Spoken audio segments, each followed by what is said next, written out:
Um, I'll be going back and forth to show of successive slides of the work of Stefani Threet, who is a ceramicist. And we I met her in 2019 doing an artisan market together. We were neighbors at the American Visionary Art Museum uh, winter sale that they have that's called Bazart. And we were neighbors for 2 days, and there's all kinds of relationships that form, like when you fly for 10 or 12 hours next to someone, you learn their life story.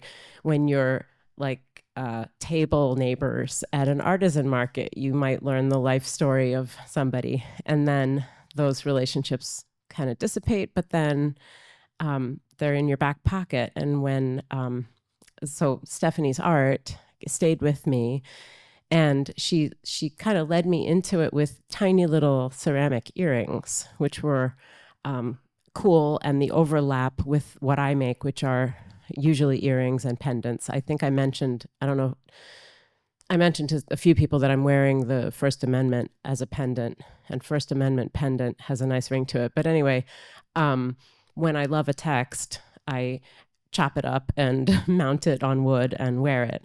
So that's one of my day jobs, but it connects me with artists of all genres and backgrounds. So Stephanie is a ceramic artist, and behind me is an image of, it's one of the less conventional forms. It's bud vases, but it's one of the more conventional variations on her bud vase form. So these are vases that they have a solid bottom and this beautiful narrow pipe-like top, and she plays with this form. And actually, I'll stick with the bud vases for a moment. So this is sort of just a decorative, playful, colorful. Um, if it brings joy, make it and look at it kind of thing. And then let me flip to the next bud vase. So the ones that you see now are from her Warrior Goddess series, and they are just bud vases, but the title gives them a whole other universe of meaning. So they're Warrior Goddess bud vases, and they are dedicated to the guardian, caretaker, make everything happen women in Stephanie's life. And the I just think that calling an everyday object a warrior goddess is fantastic. And it absolutely is no longer an everyday object. You can see the humanoid kind of form of the vase, and the designs on the bottom remind me of aprons.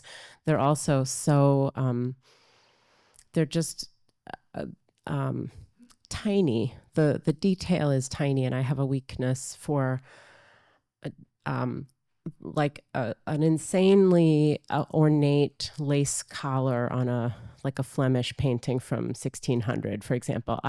My Richard Diebenkorn is in a gallery is a lace painting with just like a level of detail that blows my mind a little bit, and I will just get lost in that lace. And the etching patterns in these vases reminds me of that a little bit. And the technique is actually called, it's Italian, it's such a delicious word, it's sgraffito.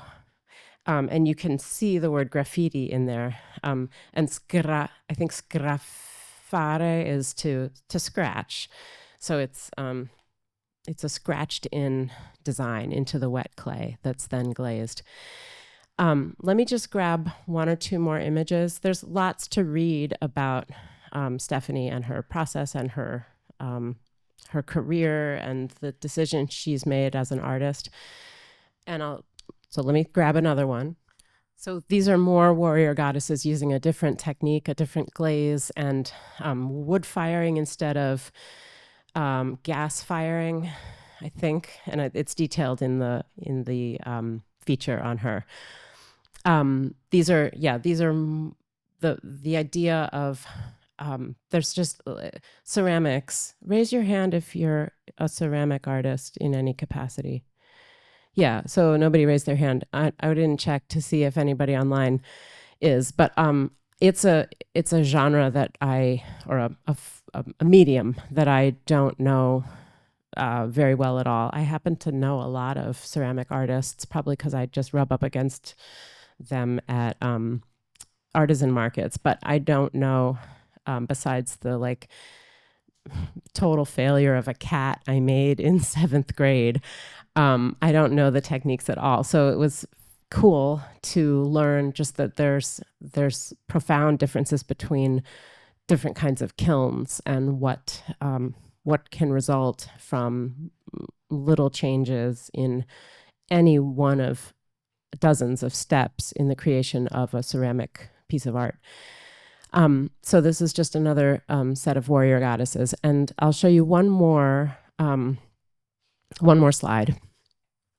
So this is a picture of Stefani, the ceramicist, in a shop that she founded called Ceramic Concept in Philadelphia. She is, the fact that she's a Black woman in a overwhelmingly, well, in the U.S., ceramics is an overwhelmingly white sport, and I should say art form. And there are the sort of the institutions that support ceramic artists. I should say that the institutions that support ceramic artists are overwhelmingly white-led and predominantly white spaces. And ceramicists are everyone.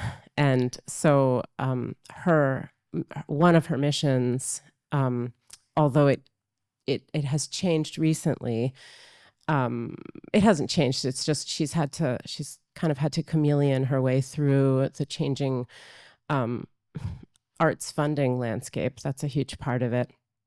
But Ceramic Concept is a shop that she opened actually during the pandemic, like in November 2020, which is a really awkward time to open a brick and mortar store. But it was a place that was a haven for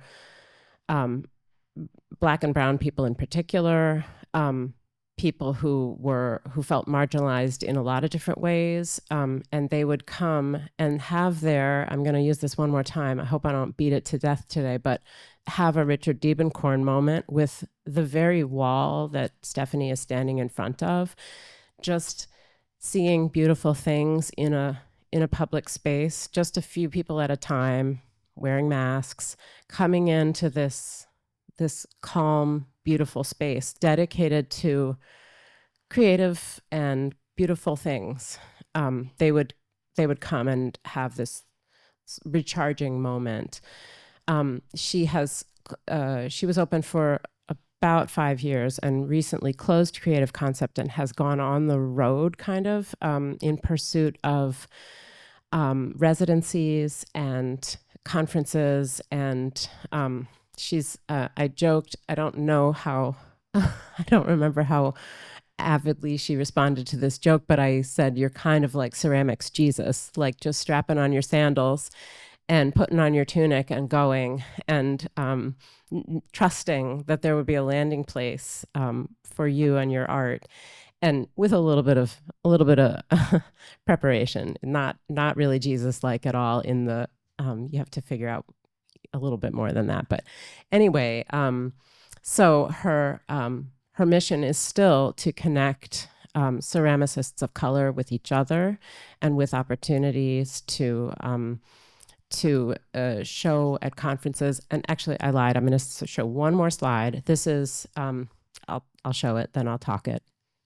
So this picture, let me make sure it shows on these screens.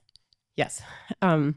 This last picture is just a group shot of a ceramics conference, which is a really important resource for ceramic artists in terms of having their work discovered by gallery owners and collectors. Ceramics has this huge collector universe, and just as writers need to connect with readers, ceramic artists need to connect not only with people who want to look and admire, but buy and put in their house and have a daily experience with a piece of art that they made. So this conference, and now I'm gonna cheat. It's described. The conference in here is described. Yes, this was a conference of NCECA, which is the National Ceramics Education Conference, something. I'm sorry, I should have been able to tell you what that was exactly. But it was in Salt Lake City this year, and it was part of a whirlwind tour this past spring, just a few months ago, that Stefani went on from conference to conference, and just doing amazing, intense connection work with other ceramicists and collectors. So all in service of the warrior goddess and the other beautiful, meaningful, and permanent things that she makes.